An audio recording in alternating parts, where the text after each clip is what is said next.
Había noches en la Ciudad de México que no llegaban solas. Llegaban cargadas de rumores que corrían de boca en boca por las vecindades y los mercados, de apuestas susurradas en las taquillas, de miradas que se cruzaban entre aficionados que ya presentían que algo fuera de lo ordinario estaba a punto de ocurrir. El otoño de 1963 traía ese tipo de noches con cierta frecuencia, pero esta era distinta a todas las demás. La Arena México olía esa tarde a lo de siempre, sudor viejo y cal, resina frotada contra la lona, cuero de botas y la brillantina del cabello de cientos de espectadores apretados en sus bancas de madera. Pero también olía a algo más difícil de nombrar. Olía a tensión. A la clase de tensión que no surge de una pelea cualquiera, sino de una que lleva días cocinándose en la imaginación de miles de personas que no pueden dejar de pensar en ella. Las gradas estaban llenas hasta el último rincón.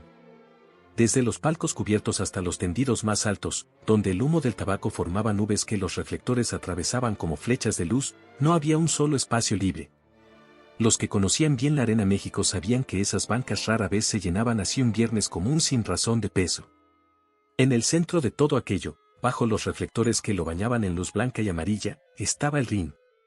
Un cuadrado de lona tensa sostenido por 4 esquinas que esa noche servirían de testigos de algo que nadie olvidaría jamás. La lona estaba limpia todavía. Blanca casi. Como una hoja antes de que alguien escriba sobre ella la historia. En los pasillos que conducían al interior del recinto, los murmullos se convertían en frases cortas, en preguntas que nadie podía responder todavía. ¿Aguantará? ¿Podrá con ella? ¿Qué hará cuando la tenga encima? Preguntas que flotaban como el humo de los cigarros, sin encontrar techo. Y en medio de todo ese ruido humano, ese zumbido de miles de voces mezcladas, había un nombre que todos repetían. Un nombre grabado en la memoria colectiva de un país entero. Un nombre que para esa generación no era solo el de un luchador, sino el de una idea, una promesa, un escudo de plata contra la injusticia del mundo. El Santo. El Enmascarado de Plata. Esa noche, ese nombre estaba siendo cuestionado como nunca antes. Y el hombre detrás de la máscara tendría que responder no con palabras, sino con lo único que el ring acepta como verdad, el cuerpo. La historia que estaban a punto de presenciar no era solo una lucha. Era una demostración. Una demostración de que hay cosas que el músculo no puede resolver y que la mente, cuando está bien entrenada, puede lograr lo que el tamaño nunca alcanzará. Y si esta historia ya te tiene al borde del asiento desde el primer segundo, suscríbete al canal y dale like al video. Cada historia que contamos aquí merece ser escuchada. Para entender lo que ocurrió esa noche en la Arena México, primero hay que entender quién era el Santo en 1963. No quién era como luchador. Eso la gente ya lo sabía. Hay que entender lo que representaba. Rodolfo Guzmán Huerta había nacido en Tulancingo, Hidalgo, y desde joven había encontrado en la lucha libre no solo un oficio, sino un lenguaje. Un modo de hablar sin palabras sobre el bien y el mal, sobre la dignidad y la resistencia. En el ring, ese lenguaje lo había llevado a convertirse en el técnico más reconocido de México, un hombre que no dependía del tamaño ni del peso para vencer, sino de la inteligencia, la lectura del rival y la precisión quirúrgica con que aplicaba cada llave. Pero 1963 no era solo el año de sus triunfos en el ring. Era el año en que el mundo exterior comenzaba a mirarlo de otro modo. Sus películas, esas producciones de blanco y negro donde enfrentaba villanos, científicos locos y criaturas venidas de la oscuridad, lo habían convertido en un ícono de la pantalla grande. Y eso, que para millones de aficionados era motivo de orgullo, para otros era motivo de sospecha. Había quienes empezaban a murmurar. A decir que el Enmascarado de Plata ya no era solo un luchador. Que se había convertido en un personaje. En un actor disfrazado de ídolo. Que la máscara ya no cubría la cara de un campeón, sino la de un hombre que vivía de la fama ganada años atrás, mientras el mundo de la lucha libre continuaba girando sin detenerse a esperarlo. Esos murmullos eran el combustible que la Viuda de Hierro necesitaba. Porque ella no solo quería ganar. Quería demostrar algo delante de todos. Quería subirse a ese ring y arrancarle al Santo su última credencial, la de ser, en el fondo, un hombre técnicamente superior a cualquier rival que se pusiera frente a él. Para lograrlo, había elegido el formato más brutal que la lucha libre contempla, la lucha de rendición. Sin caídas. Sin decisiones de árbitro. Sin escapatoria. Solo 2 cuerpos y una pregunta, ¿quién se rinde primero? El Santo no se negó. Nunca se negó. Esa era la marca de su carácter. Pero lo que nadie sabía, ni la prensa, ni el público, ni la Viuda de Hierro, era que desde el momento en que aceptó el reto, algo cambió en él. Ya no estaba respondiendo a una provocación. Estaba preparando una lección. Y las lecciones del santo no se daban con palabras. Su nombre real no aparecía en los programas de mano. Solo su apodo, la Viuda de Hierro. Y eso era suficiente para que cualquier aficionado que lo leyera supiera exactamente de qué tipo de luchadora se trataba. 100 kilogramos. No de apariencia. 100 kilogramos de músculo trabajado en años de entrenamientos brutales, de combates en plazas de segunda y de tercera categoría donde las reglas eran sugerencias y los árbitros miraban hacia otro lado. Había llegado a la Ciudad de México desde el norte del país con una carrera construida ladrillo por ladrillo, victoria por victoria, y con una reputación que la precedía como la sombra precede al cuerpo. Donde llegaba la Viuda de Hierro, alguien terminaba rindiéndose. Su estilo era directo como un muro. No había en ella florituras ni combinaciones complejas. No era el tipo de luchadora que buscaba admiración técnica. Era el tipo que buscaba resultados. Presión, aplastamiento, contención. Usaba su peso y su fuerza como un argumento que no necesitaba réplica. Si te tenía en el suelo, era cuestión de segundos antes de que el dolor te obligara a golpear la lona 3 veces y pedir que todo se detuviera. Pero más allá del cuerpo, lo que hacía verdaderamente peligrosa a la Viuda de Hierro era su mentalidad. Ella creía, con la convicción profunda de quien ha ganado muchas veces de la misma manera, que la fuerza era el único lenguaje real en el ring. Que la técnica era un lujo de los que no podían imponerse físicamente. Que los luchadores técnicos eran, en el fondo, artistas del espectáculo, no guerreros de verdad. Y el santo, en su cabeza, era el ejemplo perfecto de esa idea. Lo había visto en las pantallas de cine.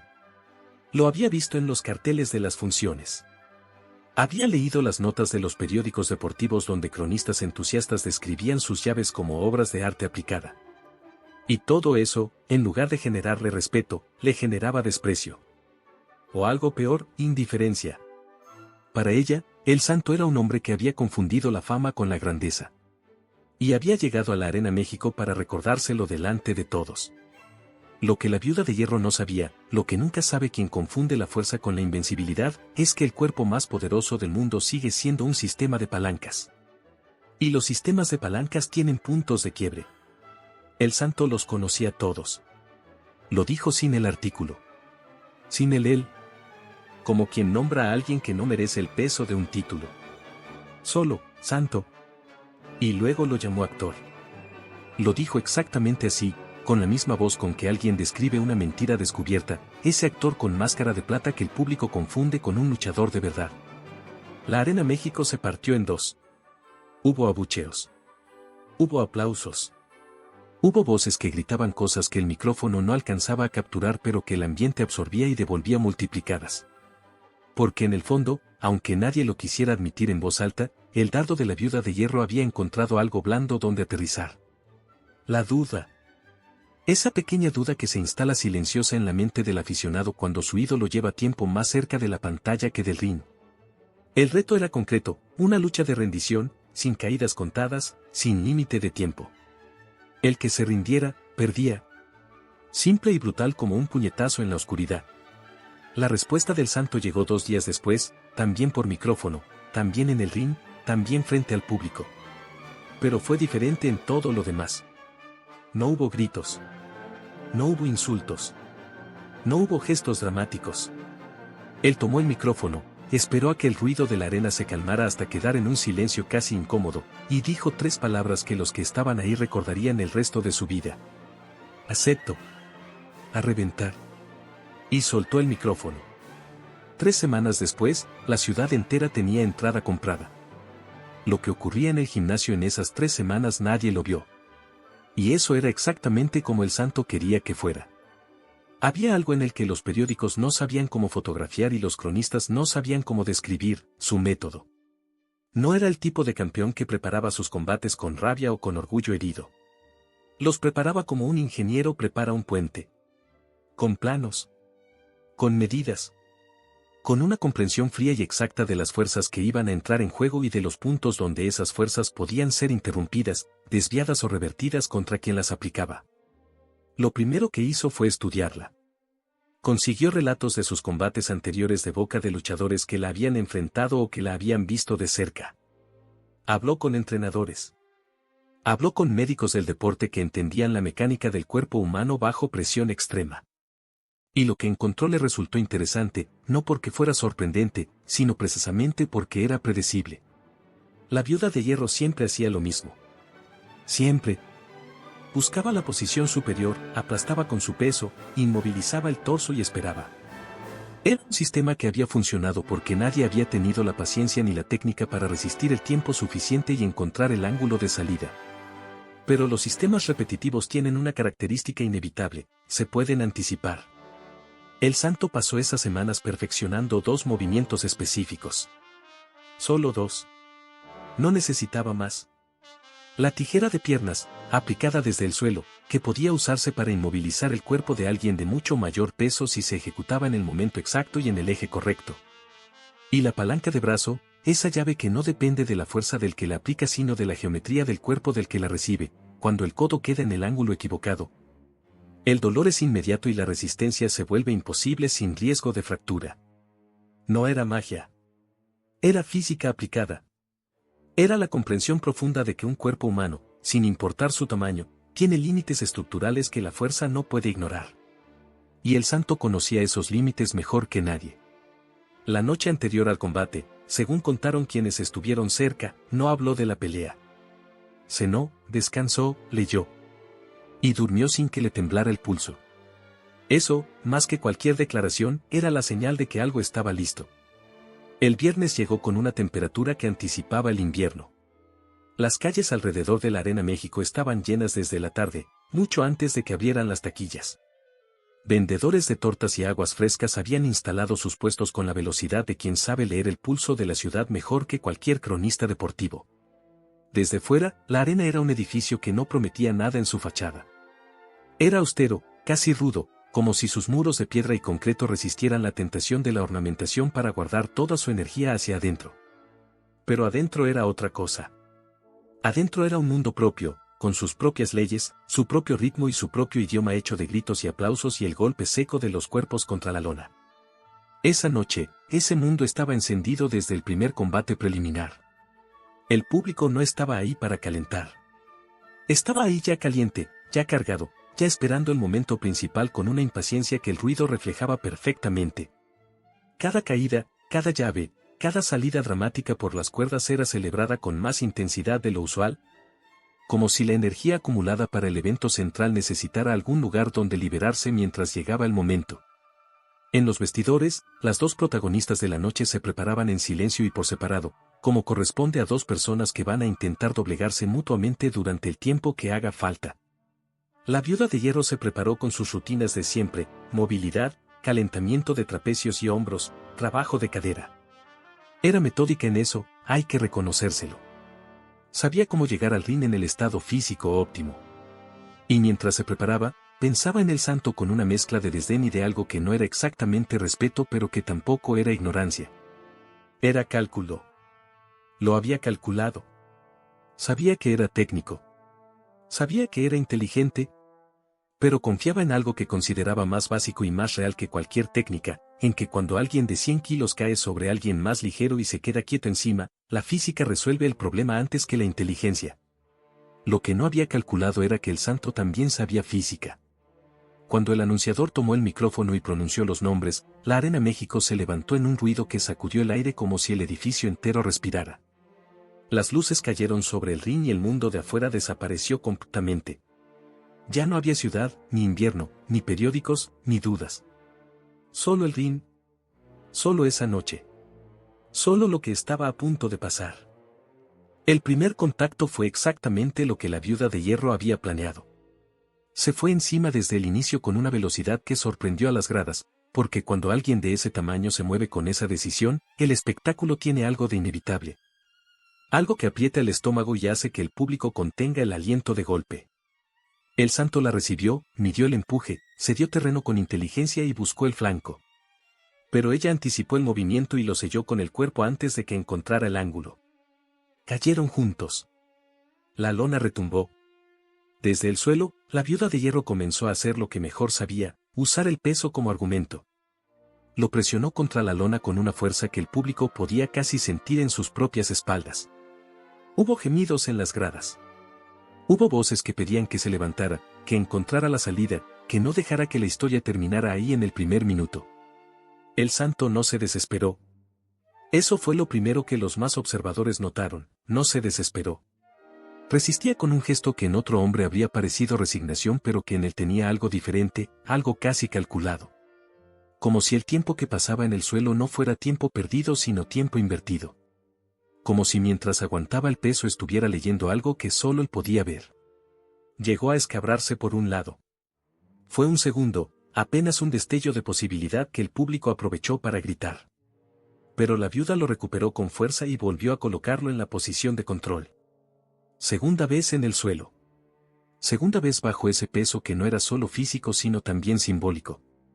Pasaron los minutos. El santo absorbía, resistía, buscaba. No con desesperación sino con paciencia. La clase de paciencia que resulta incomprensible desde las gradas pero que tiene una lógica interna perfectamente coherente, estaba esperando que ella cometiera el error que sabía que cometería. Porque nadie que confía exclusivamente en la fuerza puede mantener la eficiencia técnica de su posición durante mucho tiempo. La fuerza cansa. La técnica aguanta. Y entonces ocurrió. En un momento de recolocación, la viuda de hierro extendió el brazo derecho para recuperar el control y el santo lo vio. Vio el ángulo. Vio el milisegundo de geometría perfecta que había estado esperando con la calma de un hombre que sabe que el momento llega si uno no se desespera antes de que aparezca. No lo dudó. Lo que ocurrió en los siguientes segundos fue tan rápido que la mayoría del público no lo entendió en tiempo real. Lo entendieron después, cuando lo comentaban entre ellos, cuando lo reproducían con las manos sobre la mesa en las cantinas y los restaurantes del barrio, cuando lo describían a quien no había podido estar ahí.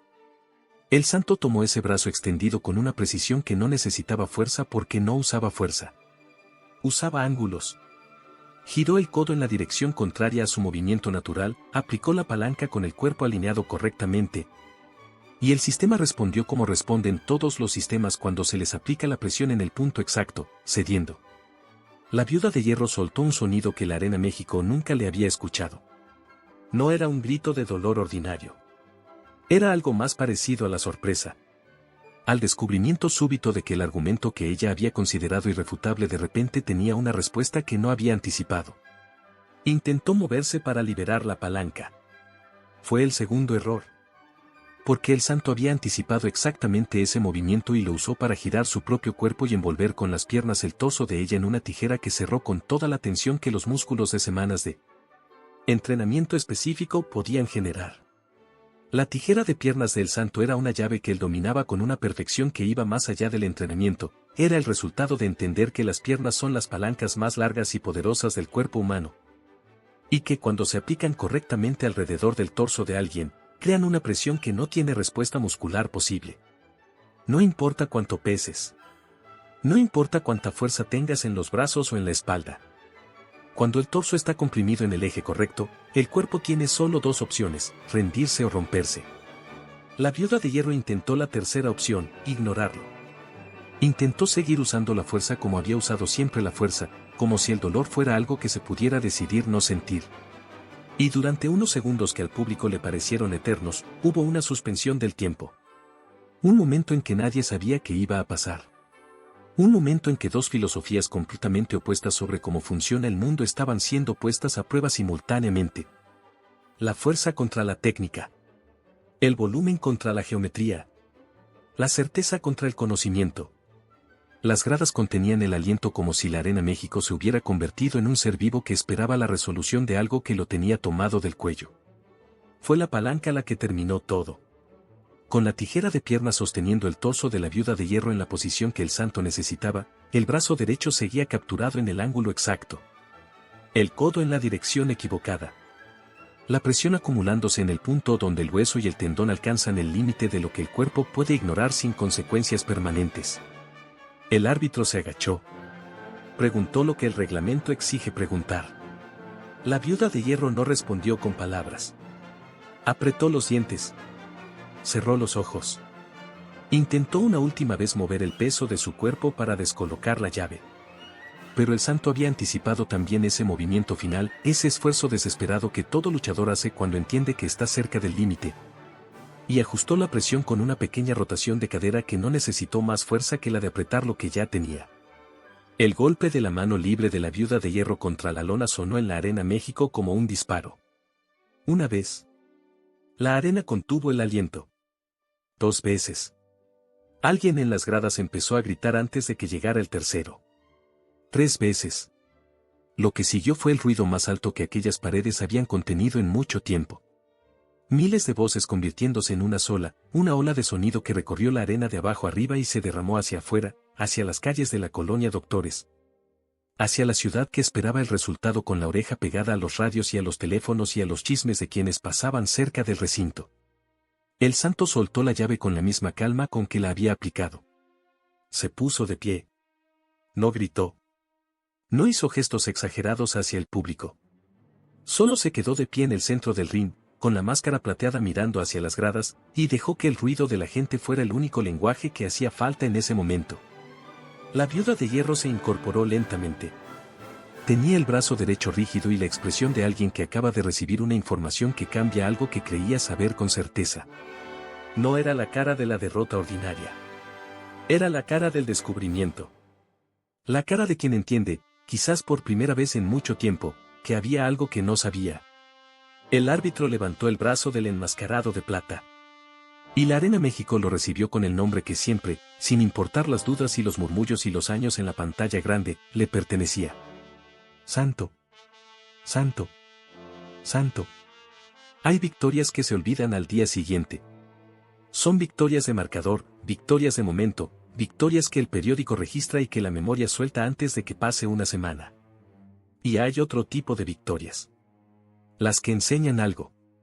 Las que quedan flotando en la conversación de la gente durante años, décadas, generaciones, porque contienen dentro de ellas una verdad que va más allá del resultado. Lo que ocurrió en la Arena México esa noche de 1963 fue del segundo tipo. No era solo que el santo había ganado. Era como había ganado.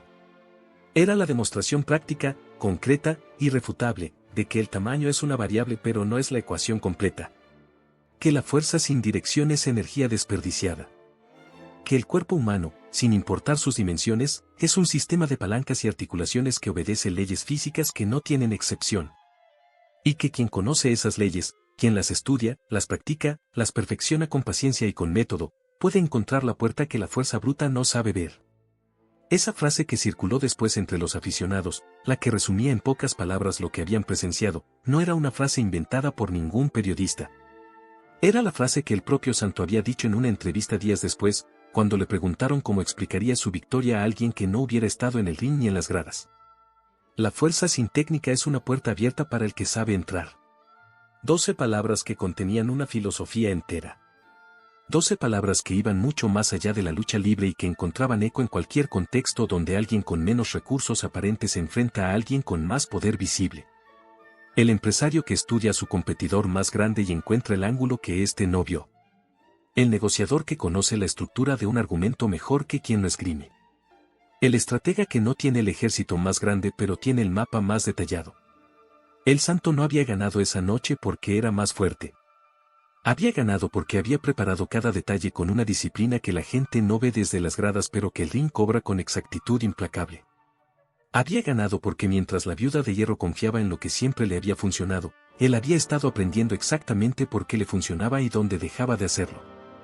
Y esa diferencia, esa brecha entre la certeza ciega y el conocimiento activo, fue la que determinó el resultado antes de que los dos cuerpos se tocaran por primera vez esa noche. La Viuda de Hierro desapareció de los carteles de la Arena México durante varios meses después de esa noche. Cuando volvió, quienes la conocían decían que algo había cambiado en ella. Que entrenaba diferente. Que había empezado a trabajar con un maestro de llaves que le enseñaba lo que antes había despreciado. Nadie sabe si eso es cierto o si es la parte de la historia que la memoria popular agrega para que el arco quede completo. Lo que sí es cierto es que el nombre del santo, esa noche, dejó de ser cuestionado.